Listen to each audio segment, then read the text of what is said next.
સાગબારામાં જે 12 ગામોનો પ્રશ્ન છેલ્લા ઘણા સમયથી ખૂબ ગંભીર બનતો દેખાઈ રહ્યો છે, જેમાં આ ગામમાં વન વિભાગ દ્વારા ખેડૂતોને ખેતી કરતા અટકાવવામાં આવ્યો છે અને આને લઈને હવે ચૈતર વસાવાની ટીમના નેતા દેવેન્દ્ર વસાવા મેદાને આવે છે અને કહ્યું છે કે ભલે અમારા પર ગુનો નોંધાઈ જાય પણ અમે ખેડૂતોના હક અને અધિકાર માટે લડીશું, બોલીશું અને જમીન ખેડાવીને જ રહીશું. અને સાથે જ सांसद पर भड़कता શું કહ્યું વિગતે વાત કરીએ. વૈષ્ણવજન તો તેને કહીએ જે પીડ પરાઈ જાનાને રે. દર્શક મિત્રો, નવજીવન ન્યૂઝમાં આપનું સ્વાગત છે. હું છું ફૈઝાન. નર્મદા જિલ્લાના સાગબારા તાલુકાના જે 12 ગામના ખેડૂતો છેલ્લા 20 દિવસથી ધરણા પર બેઠા છે. હજી સુધી આ સમસ્યાનું નિરાકરણ નથી આવ્યું. ગઈકાલે સાંસદ મનસુખ વસાવાની ગૃહમંત્રી હર્ષ સંઘવી સાથે મહત્વપૂર્ણ બેઠક પણ મળી હતી અને આ બેઠક દરમિયાન હજી પણ કોઈ નિરાકરણ ના આવ્યા બાદ હવે આ ઘટનામાં આદિવાસી ખેડૂતોનો રોષ દિવસે ને દિવસે વકરતો દેખાઈ રહ્યો છે. ને આ પરિસ્થિતિ વચ્ચે ચૈતર વસાવાની ટીમના નેતા અને નર્મદા જિલ્લાના ઉપપ્રમુખ દેવેન્દ્ર વસાવાનું મોટું નિવેદન સામે આવ્યું છે, જેમાં તેઓએ ચીમકી ઉચ્ચારી છે ને કહ્યું છે કે આદિવાસી ખેડૂતોને જે હેરાનગતિ કરવામાં આવી રહી છે તે મામલે ભલે હવે કાયદો હાથમાં લેવું પડે તો કાયદો હાથમાં લઈશું ને આ આદિવાસી ખેડૂતોના હક અધિકાર માટે તેમને જમીન ખેડાવીને જ રહીશું.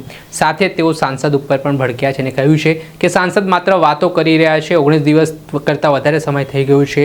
ગાંધીનગરમાં મિટિંગો કરી રહ્યા છે પણ જમીન સ્તર પર કોઈ કામ છે તે દેખાઈ નથી રહ્યું. ને ચૈતર વસાવાની જે જામીન અરજી રદ થઈ છે તે મામલે પણ દેવેન્દ્ર વસાવાએ શું કહ્યું તે સાંભળો.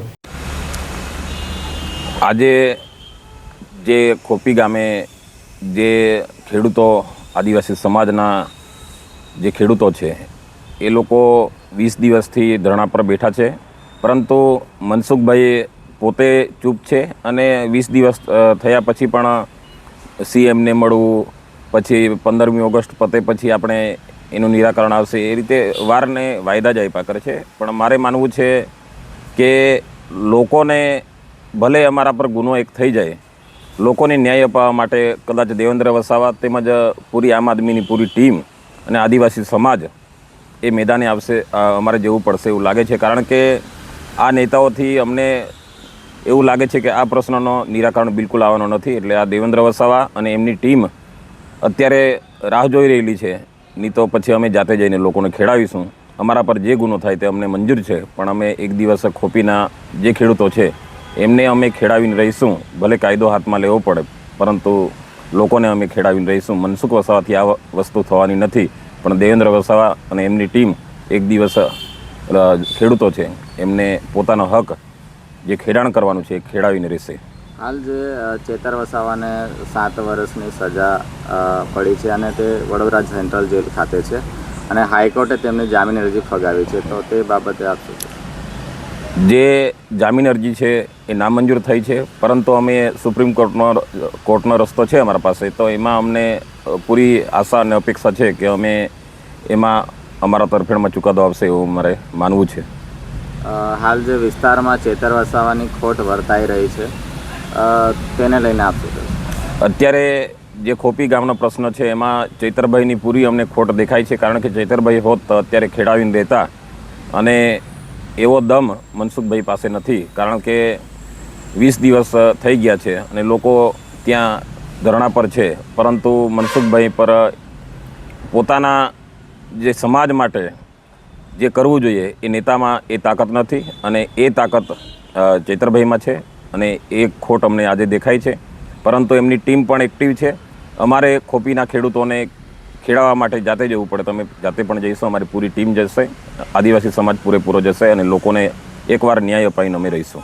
આવનાર દિવસમાં ચૈતર વસાવાની ખોટ વર્તાઈ રહી છે. ચૈતર વસાવા મેદાનેથી તેઓ જે દિગ્ગજ નેતા છે અને ડેડિયાપાડાના ધારાસભ્ય છે, અને આવનાર દિવસોમાં જો તે લોકો વચ્ચે નહીં રહે તો શું દેવેન્દ્ર વસાવા તે બાબતે કમાન સંભાળી જશે? બિલકુલ, અમારી ટીમ બધી એક્ટિવ છે અને ચૈતરભાઈની ગેરહાજરીમાં પણ અમે એક્ટિવ રહીએ છીએ. અને ચૈતરભાઈનું જે પણ મુવમેન્ટ છે એ તો અમે એ દિશામાં કામ કરીએ જ છે, અને અમારી પૂરેપૂરી ટીમ અમે કમાન સંભાળીને બેઠા છે અને લોકોના હિત માટે અમે પૂરેપૂરી તાકાત લગાવીને અમારું કામ અમે કરીએ છીએ. આપ તો શરૂઆતથી જ ચેતર વસાવા સાથે છો, બીટીપીમાં પણ સાથે હતા અને આમ આદમીમાં આવ્યા પછી પણ સાથે છો. તો જે સફર રહી ચેતર વસાવા સાથે અને જે તમારી જે અત્યાર સુધીની જે રણનીતિ છે તે ચેતર વસાવા સાથેની કઈ રીતે રહેશે ભવિષ્યમાં? અમારી જે કામગીરી છે, ચૈતરભાઈ સાથે જે રહીને કામ કરવાની જે પદ્ધતિ છે, અમે ચૈતરભાઈ સાથે રહીશું અને ચૈતરભાઈના જે વિચારો છે એ લોકો સુધી પહોંચાડીશું. અને ચૈતરભાઈના જે વિચારો, એ ચૈતરભાઈ એક નામ નથી પણ એમના એક વિચાર છે. એ વિચાર સમાજને કામ લાગશે ને અમારી ટીમ પૂરી ચૈતરભાઈ સાથે આ દુઃખની ઘડીમાં પણ અમે ચૈતરભાઈની સાથે જ છે અને અમે અમારી પૂરી તાકાત લગાવીને અમે ગ્રાઉન્ડ પર અમે પૂરેપૂરું કામ કરીશું. તમારો પરિચય અને આખું હોદ્દો? દેવેન્દ્ર વસાવા, આમ આદમી નર્મદા જિલ્લા ઉપપ્રમુખ. રીતે આપણે સાંભળ્યા હતા દેવેન્દ્ર વસાવા, જેમાં ચૈતર વસાવાને જામીન અરજી રદ થઈ છે તે મામલાને લઈને પણ તેમણે પ્રતિક્રિયા આપી છે અને સાથે તેમણે કહ્યું છે કે ચૈતર વસાવામાં દમ છે, મનસુખ વસાવામાં દમ નથી, એટલે તો અત્યારે આ જે મુદ્દો ચાલી રહ્યો છે તેનું નિરાકરણ નથી આવી રહ્યો ને આના જ કારણે હવે તેમણે લડાયક ભૂમિકા દર્શાવી છે ને નવા જૂનીના પણ એંધાણ તેમણે જે નિવેદનમાં જણાવ્યા છે. દર્શક મિત્રો, આવા જ વિડીયો જોવા માટે નવજીવન ન્યૂઝ જોતા રહો, લાઇક કરો અને વધુમાં વધુ શેર કરો, જેના કારણે તમને નર્મદાથી જોડાયેલા પડે પડના નવા અપડેટો છે તે મળતા રહે.